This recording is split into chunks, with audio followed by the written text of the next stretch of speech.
머리나 그 내가 안 참아서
다른 걸로 해도 돼. 질문 안 하신 건가?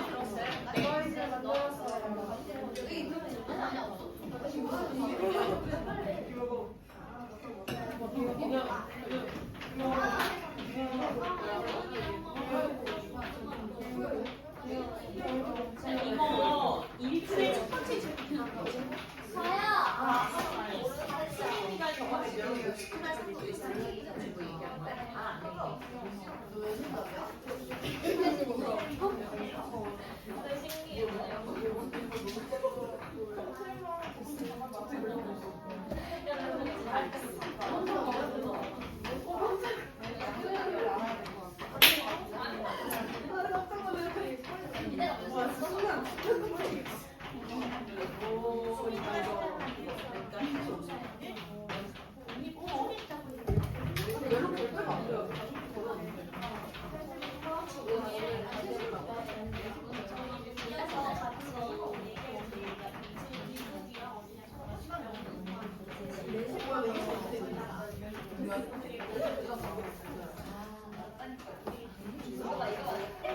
아 이거 진짜 짜증나네. 이거 왜 하는 거야?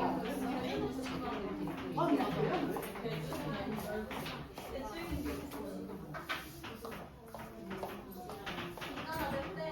양쯔강.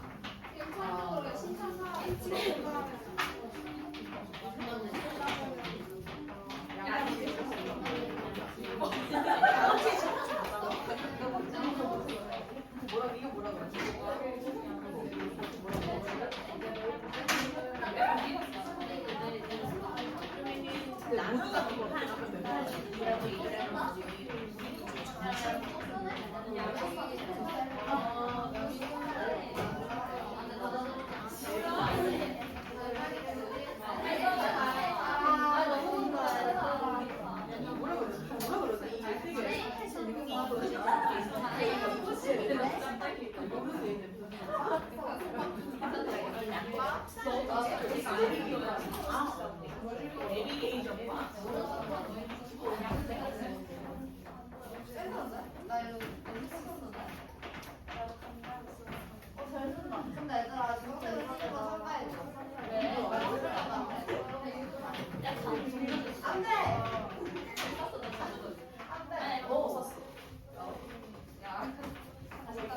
모두가 그거 야야 누나가 하나 했으니까 너는 빨리 해. 지가 해야겠다. 그리고 물어보자면 우리 누나가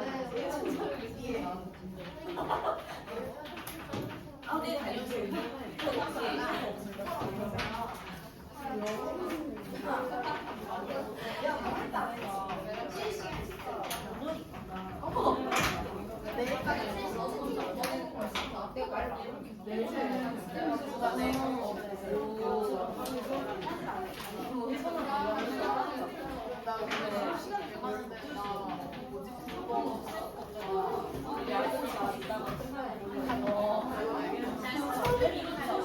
원래 와야 되는 아, 저희 바뀌었어요. 자리가. 저요. 근데 이거는 누가 쓴 거야?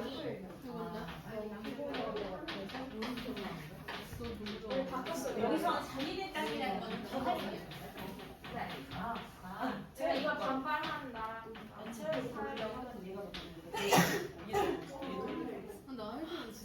자기네 땅. 자, 여기 지금 질문이 어느 정도 정리가 됐기 때문에 같이 한번 질문 쭉 읽어보고 여러분들이 질문에 대한 대답 전략을 모두별로 세울 수 있도록 선생님 다시 한 5분 정도 시간을 드리도록 할게요. 자, 초보 집중해서 한번 질문을 같이 보도록 합시다. 자, 우선 1모듬에서는 수민이하고 예빈이가 같이 질문을 내줬는데요. 수민이는 모스크바 상부 외상회의를 딱 접하게 되었을 때, 이 모스크바 상부 외상회의 맞나? 카이로 선언에서 우리 민족에게 독립을 분명히 약속을 해줬어. 그런데 왜 한반도 문제로 우리를 빼고 자기네들끼리, 즉 미국, 영국, 소련의 외상끼리 왜 한반도 문제를 협의하는 것인지 이유를 알 수가 없다. 왜 이런 일이 벌어졌는지. 독립을 약속해 줬는데 독립해주겠다고 했는데 왜 이제 와서 미국, 영국, 소련이 우리 문제를 또 논의하고 있는지. 이것이 이제 수민이 질문 맞습니까? 네. 자, 그 다음에 예빈이는 잠시 화장실에 갔습니다. 그렇지만 선생님이 이제 뜻을 물어봤는데 이게 38선의 경계로 소련과 미국이 이제 지금 차지하고 있어. 근데 소련과 미국의 의견이 아닌 걔네들 의견 말고 그리고 왜 한반도 문제를 이렇게 해결하기 위해 소련하고 미국이 지금 거의 주도적인 역할을 하고 있죠. 그치? 근데 그거 빼놓고 38선 경계로 지금 우리가 남한과 북한이 나뉘어져 있긴 하지만 이 남한과 북한이 진짜 우리끼리 만들고 싶었던 나라 특히 이거 뒤에 가면은 여러분 남북 협상이라고 나오니까 자 김구가 김일성한테 요청해 김구와 김규식이 북한에 가서 김일성과 김두봉을 만나 그래서 미국 소련 제외시키고 우리끼리 나라를 만들자 이렇게 얘기를 했어. 분단국가는 안 돼 이렇게 얘기를 했는데 여기서 얘기하는 게 남북 협상이래요. 남북 협상.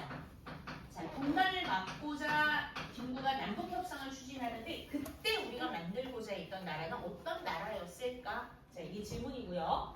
이 모드에서는 지금 연우하고 예림이가 질문을 해줬는데요. 연우 질문은 뭐냐면 모스크바 상부 외상회의의 결정이 알려질 때 잘못되게 보도가 되었다 이런 내용이 나와 오보가 되었다. 그런데 도대체 무슨 내용이 어떻게 잘못된 것인지 그걸 좀 알고 싶다. 맞죠, 연우? 네. 자, 그리고 예림이 질문은 이승만 정부가 수립이 된 다음에 수립이 된 다음 얘기야. 자, 수립이 된 다음에 제주 4.3 사건이 계속 벌어지고 있어요. 제주도에서 막 이렇게 이제 좌익 세력들이 반란을 일으키고 있었는데 정부가 수립된 다음에 여수 순천에 있는 우리나라 국민 군대를 제 16년대 뭐 이렇게 나오나 얘들아? 나오나? 군대를 파견을 해서 진압을 하라고 명령을 내렸어. 근데 일부 군인들이 왜 반대를 했을까? 가가지고 좌익 세력들의 반란을 진압하라고 했는데 일부 군인들은 왜 반대했을까? 이게 이제 예림의 질문이죠. 오, 네, 잘 봤어요. 자, 그 다음에 3모듬에서는 주은이하고 시은이가 질문을 해줬는데요. 주은이 질문은 남한만의 단독 정부 수립 결정이 이루어졌을 때, 이거는 이제 마지막이야.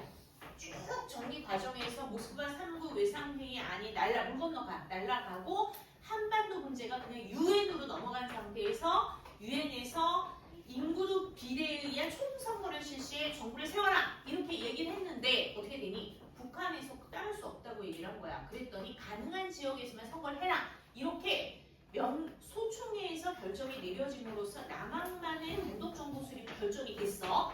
그 상황에서 정치적 갈등이 생겼고 좌익 세력들이 이제 반발한 거야. 남한만의 무슨 정부를 세운다고 남한 좌익 세력들이 반란을 일으키는데 자기네 땅에다 왜 세울 생각을 안 했을까? 주은이는 여기서 얘기하는 자기네 땅이 북한이래요. 그래서 북한 땅에 너네들도 나라 세우면 되지 왜 반발을 하냐? 뭐 이런 느낌? 네, 좋아요. 자, 그 다음에 소련은 정부 수립을 위한 협의 대상에서 이거 1차 미소공동위원회이죠. 자, 모스크바 상부 외상회의 결정에 따라 1차 미소공동위원회가 열렸는데 이 미소공동위원회에서 한국의 임시민주주의 정부를 세우기 위해서는 얘들아 한국에 있는 정당이나 사회단체들하고 같이 협의를 해야 되잖아 지금. 그치? 한국 사람들하고 같이 협의를 해야겠지. 자 그런데 그 협의 대상에서 모스크바 3국 외상회의 결정을 거부하는 우익 세력, 민족주의 계열 우익 세력들 또 거부하는 사회단체를 배제하자고 주장을 했어. 이는 좌익 세력만 임시정부 수립에 참여하도록 하겠다는 의도였어. 맞죠? 근데 왜 그랬을까? 왜 소련은 좌익 세력만 데리고 한반도의 그 임시민주주의 정부 수립 문제를 좌익만 데리고 하려고 했을까? 이게 쉬운 질문이야. 맞지? 자 그리고 3월급에서는 세윤이하고 가은이가 남가은 잘 질문해 줬어요. 자 세윤이하고 이렇게 질문해 주셨는데요. 세윤이 질문은 여우형이 암살돼. 이건 뭐니? 좌우합작 운동에 관한 거죠. 그치? 좌우합작 운동. 1차 미소공동위원회가 무기 휴회로 끝난 상태에서 이승만이 정원 발언을 했고 이때 야 이러다가 정부 못 세우겠는데 이러다 분열되겠는데 이승만이 남한만의 단독 정부 수립을 세우자고 주장을 했단 말이에요. 깜짝 놀란 중도 세력이었던 여운형이 김규식과 함께 좌우 합작운동이라는 걸 진행을 하게 돼요. 그래서 얘도 끌어들이고 얘도 끌어들여서 통일정부를 어떻게든 세워야 된다. 이걸 우리가 좌우 합작운동이라고 했는데 그때 이걸 주도했던 여운형이 암살이 된 거야. 자 그러면 암살이 되면서 좌우합작운동이 계속 왜 될 수 없었냐? 여운형이 죽으면 좌우합작운동은 안 되는 건가? 여운형이 없으면 안 되는 건가? 이게 세윤이 질문? 네, 좋아요. 자 그리고 가은이 질문은 만약 신탁통치가 실제로 시행되었더라면 자 모스크바 3국 외상회의 결정에 따라서 쭉 임시민주주의 정부가 수립이 되고 신탁통치까지 갔어. 만약에 그렇다면 한국의 정치 체제는 오늘날 어떻게 달라졌을까? 자 이거 가은이 질문이고 가은이 어떻게 이런 질문? 훌륭해요. 자 그다음 이거 지금 누구 질문이지? 오모드메 이 오렌지 갈다? 다현이 질문. 다현이 질문인데 그리고 이거는 또 누구 질문? 자 이거는 채원이 질문이야. 채원이 질문이야. 자 회의 과정에서 미국과 소련이 하였던 주장과 이거 지금 이 회의는 모스크바 3국 외상회의를 얘기하는 거죠. 미국과 소련이 하였던 주장과 신탁통치의 구체적인 내용들이 왜곡된 형태로 전달되었는데 원인인 일부 언론 보도의 내용은 무엇이었을까? 이거 일치한다. 누구랑 누구 거랑 비슷하니? 지금 다현이 질문이랑 여기 연우 질문이랑 같이 묶어서 보는 것 같아요. 그치? 그치? 네, 좋아요. 자, 그 다음에 채원이 질문은 왜 미국과 소련은 합의안을 받아들이지 않고 남과 북에서 각각 단독 정부를 수립하게 되었을까? 미국과 소련은 여기서 얘기하는 합의안이라는 게 뭐지? 남북협상의 합의안.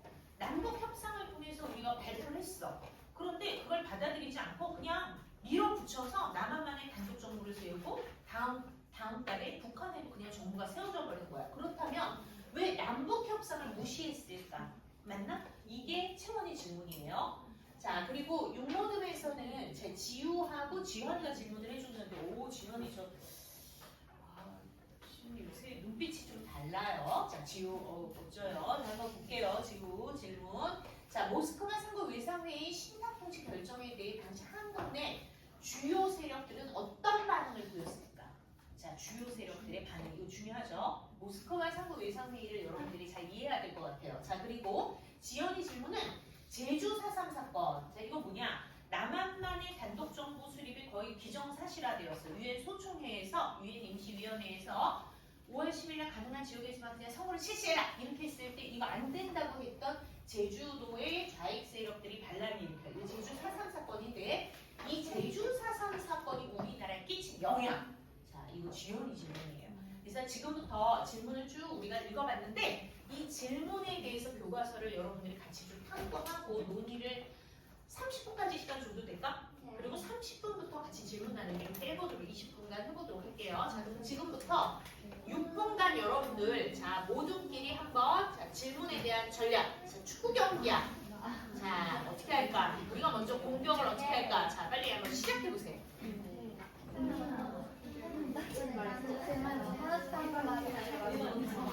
우리 차례 왔을 때 아는 사람은 어떤 사람이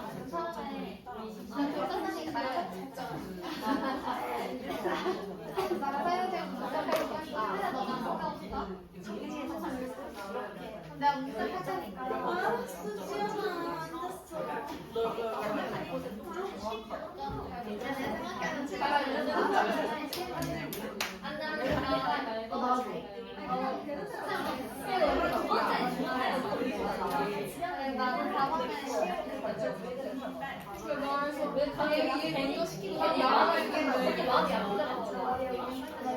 근데 어쩔 수 없어. 무조건 재미없다. 순서를 받았어.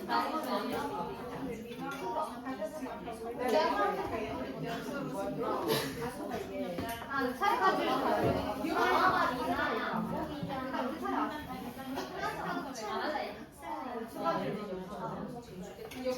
우리 차이 안 와, 두개가 더 심하네. 두개가 더 심하네.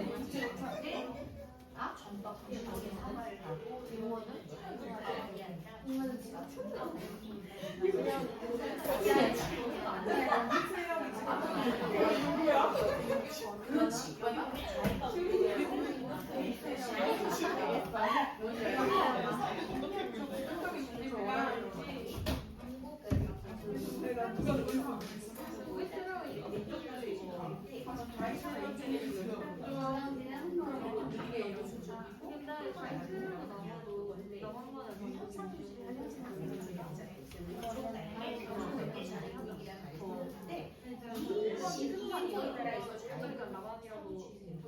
아마 그러면 자기를 그 내 말이 맞는 그렇긴 한데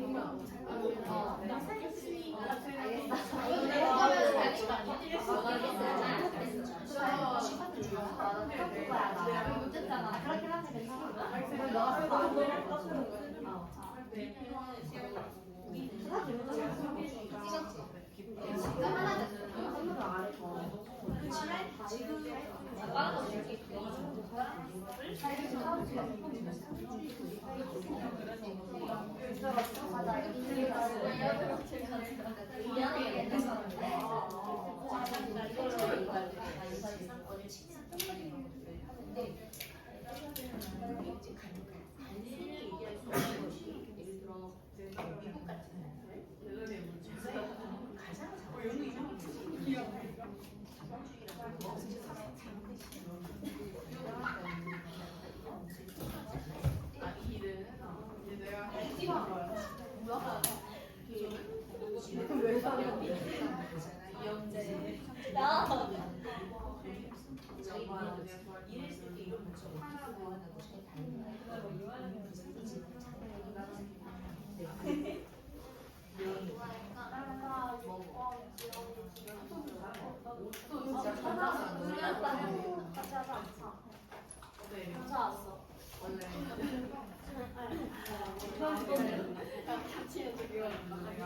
엄마랑 언니 엄마 결혼했는데 켜져 있어?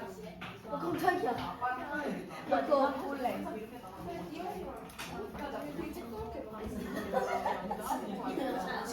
야, 이거 다 했어. 다 했어. 매일 저녁에 잘 들어요. 잘 들었습니까?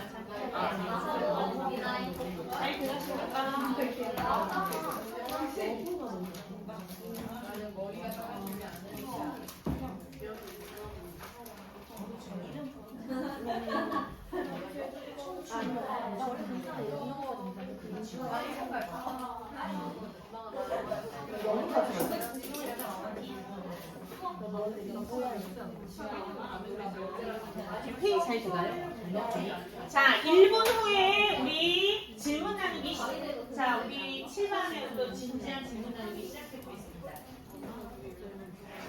자, 누가 스타트를 끄는 것인가? 진짜? 지금 손 든 거 인정? 네, 좋아요. 그러면 수민이부터 질문을 선택해서 한번 얘기를 시작해 보도록 할게요.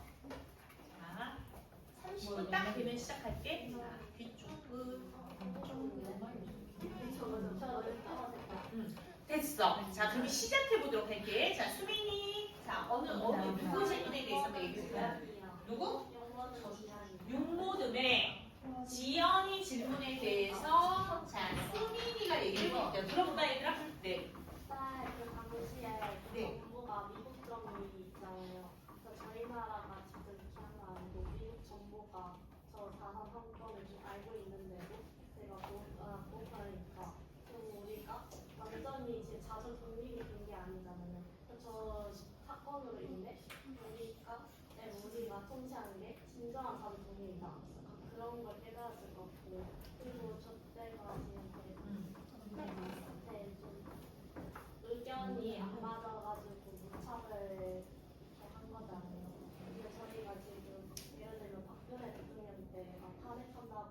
막 했는데 대통령이 그렇게 이게 안 맞아서 무차가 참여를 했을 수도 있는데 저 사건으로 인해 조금 더 이렇게 하고 도움을 주지 않을까.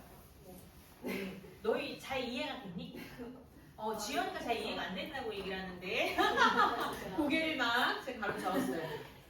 이 제주 4.3 사건은 너네 이게 어디부터 시작되는 거야? 지금 정부 수립 전에는 제주도에서 막 반란이 일어났어. 이게 수습 오래 가기 때문에 실제로 남한에서 선거가 이루어질 때 제주도에 총 3개 선거구가 있는데 그 2개 선거구에서 아예 선거 자체가 이루어지지 못하는 거죠. 그러면 이 제주 4.3 사건 좌익들이 남한만의 단독 선거 싫다 막 반대시 한 거야. 들고 일어났는데 이게 언제 진압이 되면 이승만 정부 수립된 다음에 10월 거기 너네 19일인가 나오지 날짜. 10월 19일 날짜 나오니? 그거 우리가 여순반란 사건이라고 얘기를 하는데 그때 군대를 집어넣어가지고 그걸 진압을 하는 그런 과정인 거죠. 그치? 네. 근데 이제 수민이가 생각할 때에는 제주 4.3 사건이 우리에게 끼치는 영향이라는 거는 간단하게 한마디로 우리나라 가족들이 어. 사실 이렇게 아, 미국 정부가 음. 미국 정부 아래에서 어. 미군정 하에서도 좌익들이 저렇게 미군의 정책에 반하는 그런 주장을 했다는 거는 저거는 우리 스스로 목소리를 자주적으로 낼 수 있는 그걸 보여주는 거다. 네, 이렇게 얘기를 했어요. 자, 또 다른 의견. 네, 민진이. 그런데 제가 제주 4.3 사건이 네. 국가 폭력의 기술을 보여줌으로써 네. 정부가 국민간의 불신을 만들어서 네. 만들어주고 인권과 민주주의의 중요성을 일깨워주지 않았어요. 자, 민지는 제주 4.3 사건이 그 나중에 그 좌익들이 이렇게 일어나서 그 진압하는 과정에서 공권력을 투입해가지고 결국 제주도에 있는 좌익이 아닌 민간인들까지 무차별적으로 학살하는 그런 만행이 있었어. 그 내용을 짚어준 거야. 그래서 그걸 통해 뭐를 알 수 있다? 인권과 민주주의. 인권과 민주주의, 이 중요성? 네, 이런 거를 우리가 생각할 수 있게 되었다. 이렇게 짚어준 거죠. 또 지연이 이해돼요? 네, 끄덕끄덕. 자, 저는 예림이. 네, 제주 화성 사건이 일어나고 나서 네. 한동안은 되게 이게 좀 너무 비극적이고 안 무서운 사건이다 보니까 국가에서 이런 좀 숨기고 국가에 숨겼어. 검열하고 막 그랬었는데 네. 이후에 이 사건을 알리려고 노력한 정치적인 사람들이 다 민주당계 정당의 사람들이었다고 하더라고요. 그 이후에 제주도에는 민주당계 정당이 다 선거에서 우세하고 그런 거 봤을 때 좀 민주주의적으로 좋은 영향을 미치지 않았나. 제주도의 민주주의가 확산되는데 영향을 끼쳤던 것 같다. 진상을 알리기 위해 노력한 쪽이 민주당 쪽 계통이었기 때문에 제주도 지역에는 조금 정치적인 성향이 그런 성향이 나타나게 되는데 영향을 주었을 것 같다. 자, 또 네, 주은이.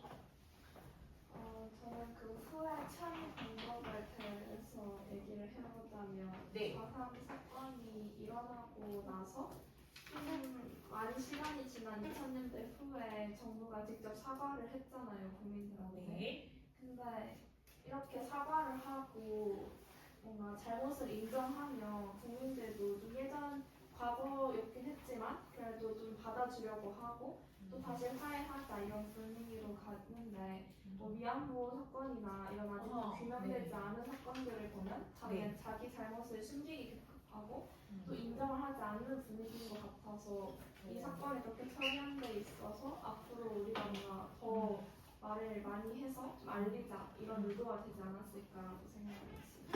네. 그러니까 역사가 이게 처리되는 과정에서 좀 끔찍한 전과 고건력이 진짜 만행을 저지르고 한 대는 숨기고자 했지만 2000년대 이후로 넘어가게 되면서 결국 공식적으로 진상을 전부 다 밝혀내고 사과를 했을 때 국민들도 마음이 수그러들게 되고 용서를 하는데 다른 어떤 여러 가지 위안부 문제라던가 이렇게 끝까지 발뺌을 하고 진정한 사과를 하지 않았을 때 이게 참 안타까움을 금할 수가 없다. 그래서 이런 사례들을 널리 알려서 역사를 우리가 오늘날 과거의 잘못된 역사를 오늘날 우리가 어떤 방식으로 처리 될지 그리고 이해하고 받아들이고 용서해야 될지 그런 어떤 교훈을 남기는 사례가 된다. 뭐 이런 얘기일까요? 네, 이렇게 얘기를 해줬어요. 자, 그러면 이 정도 얘기를 했으니까 우리 지현이 자 정리 부탁드릴까요? 제주도가 네. 조금 이렇게 원래 저희 이렇게 있는 땅보다 조그맣잖아요. 그래서 거기서 일어나는 사건이 우리나라에 얼마나 큰 영향을 미칠 수 있을까 궁금해서 한 질문이었는데 생각보다 애들이 많이 답변을 해줘서 네. 좋았고요. 네. 좋았어요. 네. 역사가 주는 교훈이라는 측면에서 많이 얘기를 해주신 것 같아요. 됐죠? 자, 박수. 와. 자, 그러면 다음 질문 한번 부를까요? 준비됐어요? 네. 네. 저요. 네. 자, 연우.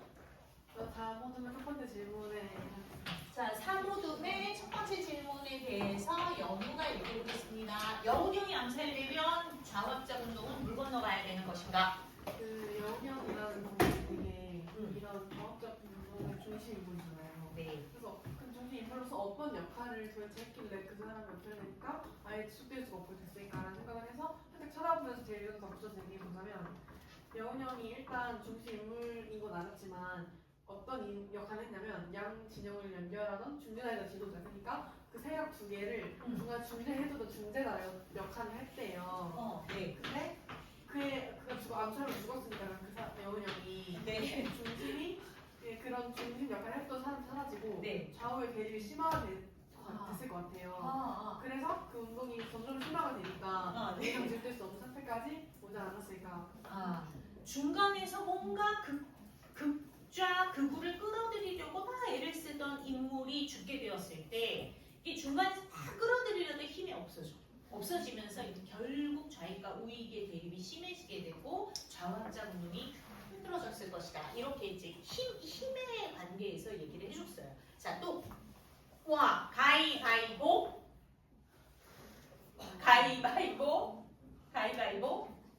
1등 가위바위보 2등 3등. 자, 그러면 지민이 얘기하고 태희 얘기하고 시민이 얘기할게요. 자, 지민이.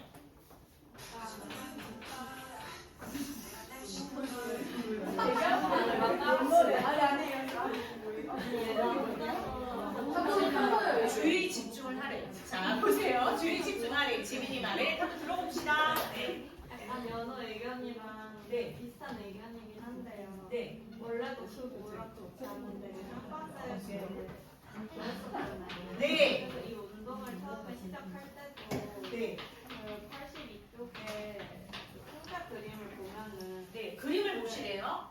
그 좌우합작의 그 노랑 극좌가 이렇게 방해하는 그림이 있거든요. 네네네. 이러면서 사람들이 좌우합작 운동을 전개하던 사람들도 약간 이런 방해가 있으니까 이게 진짜 될까? 하고서 좀 반신반의하고서 그래도 한번 해보자 해서 했었는데 엄청 핵심 인물이고 상징적인 인물이었던 여운형이 죽으면서 그 전개하던 사람들도 좀 희망을 잃었을 것 같아요. 네. 자, 좌우합자 운동이라는 거는 모스크바 상도 외상대 이후에 극좌 극우 대립이 너무너무 심해. 이러다가는 결국 분단이 되겠다. 위기의식을 느꼈던 중간에 있는 사람들이 특히 여운형을 중심으로 얘도 조금 이쪽으로 오게 만들고 얘도 설득해서 이쪽으로 오게 만들고 막 이렇게 해서 좌우합작 운동이라는 거를 통해 통일정부를 세우려고 한 거였단 말이야. 그런데 우리 교과서에 있는 그림을 보게 되면 얘하고 얘가 이 좌우합작 운동을 막 방해해. 가려고 하진 않아. 버텨. 이런 가운데 잘 되지 않으니까 사람들이 반신반의를 하고 있었는데 이때 누가? 여운형이 죽어. 그랬을 때 사람들은 힘이 쭉 빠진다. 이런 얘기인가요? 네. 그래서 좌우합작 운동에 대해서 굉장히 이거는 이제 여운형이 죽었을 때 이걸 다 끌어들이려고 노력하던 중심 인물이 죽었을 때 힘들지 않았을까 이렇게 얘기를 했고요. 자, 태희. 일단 여운형이 공산주의 세력이라고 네. 다른 세력의 비판을 받으면서 암살을 당하게 되었는데 네. 일단은 1946년에 합작운동 실험칙이라는 게 발표가 되었었대요. 네. 그래서 1947년까지 그게 계속 진행되었는데 여운형이 죽고 나서도 그런 원칙을 기반으로 원래 있었던 조직을 계속 이어나갈 수 있었던 것 같아요. 그 원칙 때문에. 좌우합작 7원 좌우합작 운동이 정리될 때 좌우합작 위원회가 만들어지고 여기서 좌우합작 7원칙이라는 걸 발표했는데 발표를 했기 때문에 그 원칙을 밀어붙일 수도 있었을 거라고 생각한다. 여운형이 없었더라도 이미 자기네들끼리 만들어 놓은 그 7원칙을 가지고 계속 해나갈 수 있었으리라고 생각한다. 자, 이게 태기의 생각이고요. 자, 시은이. 네. 자익이랑 우리 자익 공산주의랑 민주주의가 완전히 다른 네. 서로의 주장을 펼쳐서 네.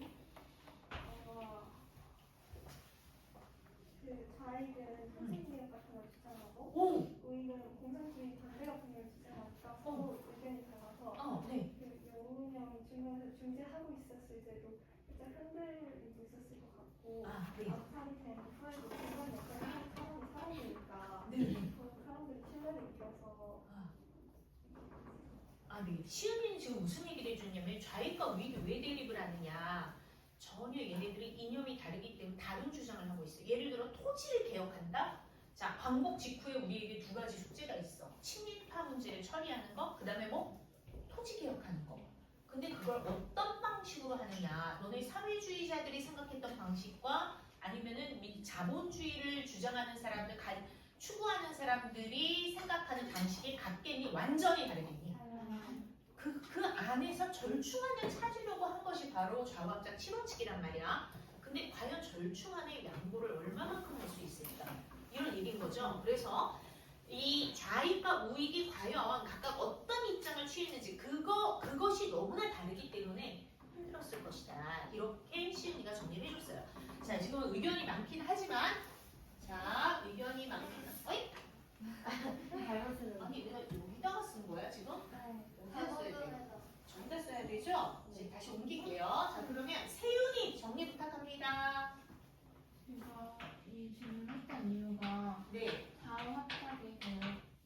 좌우합작위원회에 속해 있던 다른 사람들이 네네. 계속 이 좌우합작 운동을 진행해 나갈 수도 있었을 거라고 생각해서 뭔가 그거 그렇게 생각해서 뭔가 질문을 하게 됐는데 먼저 채연이가 공산주의 확산을 막기 위해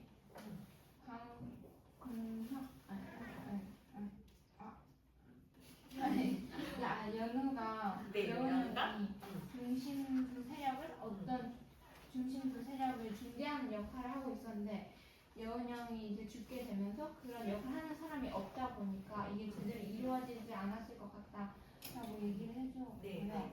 그다음에 지민이는 운동을 처음 시작할 때 좌우합작 운동을 이제 방해하는 세력들이 이제 극좌극으로 나뉘어져 있었는데 그래도 이제 여운형이 이렇게 가운데서 지지해주는 역할을 하고 있어서 그나마 잘 유지가 되고 있었는데 이제 여운형이 죽고 나서 사람들이 희망을 잃어서 이제 진행이 될 수 없었을 것 같다라고 얘기를 해주셨고요. 그 다음에 태희는 또 좌우합작 7원칙 이야기를 해주면서 그래도 여운형이 없더라도 그 진행될 수 있었을 수도 있지 않았을까 이런 의견을 네. 시은이는 좌익은 토지계획, 우익은 공산주의 방지 이렇게 이야기해주면서 이념의 차이 문제를 얘기해줘서 좋았어요. 네. 자, 잘 정리를 해주셨고요. 네. 그러면 선생님이 또 궁금한데 좌우합작 7원칙을 발표를 했을 때 이거 극좌 극우도 모두 동의했나? 자, 얘네들 좌우합작 7원칙을 딱 발표했을 때 극좌 극우가 거기에 동의를 했을까? 자, 이게 좀 궁금하고요. 그 다음에 이제 두 번째는 미군정은 어떤 입장을 취했을까? 미군정. 자, 미국은 중도 세력, 우쪽 편을 들지 않고 중도 편을 들었을까? 좌우합작 운동에 대해서 미군정은 지지를 했을까? 태도는 어땠을까? 이런 것도 여러분들 좀 생각해 볼 필요가 있죠. 추가 질문. 혹시 여기에 대해서 얘기해 보고 싶은 친구 있을까? 좀 더 생각해 볼까? 그러면 이거는 일단 전략 회의에서 벗어났어요. 그래요, 여러분? 좋아. 자, 그러면 여러분들이 교과서를 읽을 때 그 부분을 조금 유념해서 한번 관심을 갖고 읽어보세요. 자, 그러면 좌우합작 운동에 대해서 또 이렇게 얘기를 해봤습니다. 자, 그럼 다음 질문으로 한번 넘어가 볼게요. 자, 다음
네, 알겠습니다. 자, 그럼 다음 질문. 자, 다음 질문 골라볼까요? 준비됐습니까?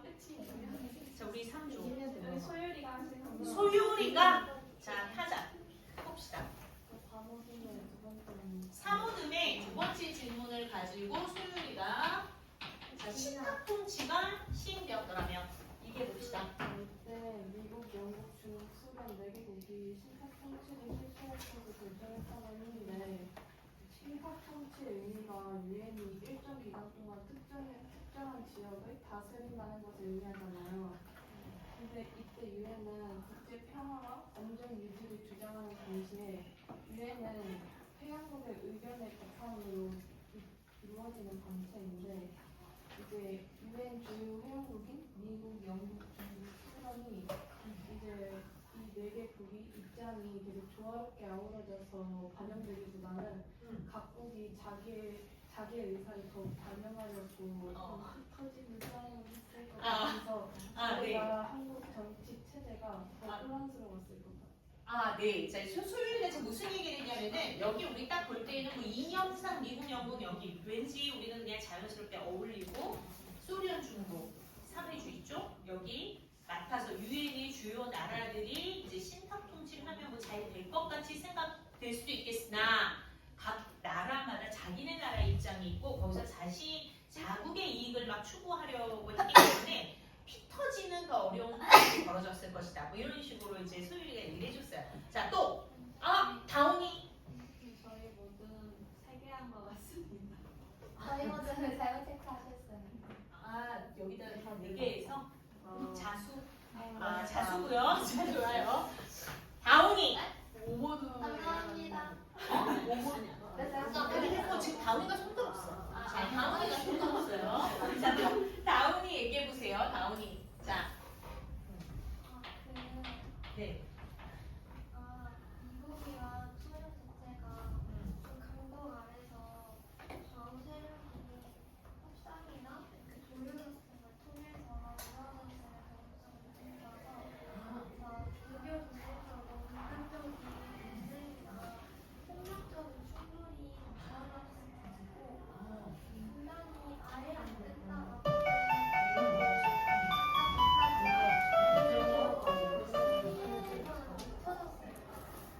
두 나라가 딱 차지하는 것보다 여기 지금 4나라 이런 식으로 신탁통치가 이루어졌더라면 뭔가 의견 조율 같은 것이 훨씬 더 이렇게 좀 효율적으로 합리적으로 잘 이루어졌을 것 같다. 그래서 극단적인 역사적인 뭐 전쟁이라던가 이런 거 6.25 나중에 이런 거는 일어나지 않았을 것 같다. 이렇게 다운이가 얘기를 해줬어요. 여러분 오늘 일단 여기까지 다음 시간 이거 그대로 써줄 수 있나? 그리고 이거 있잖아 가은이. 자 어떻게 정리할지 지금 가은이가 지금 저 가은이의 상기된 얼굴 보세요 여러분. 자 다음 시간에 그러면 가은이 이거 정리하시고 요거를 한 번 더 써줘. 안 한 거를 한 번 더 써. 다음 시간에 마무리하고 여러분들 선생님이 좀 도움이 될 만한 영상을 올려놨어요. 그것도 한번 보세요. 자 여기까지 일단 마치겠습니다.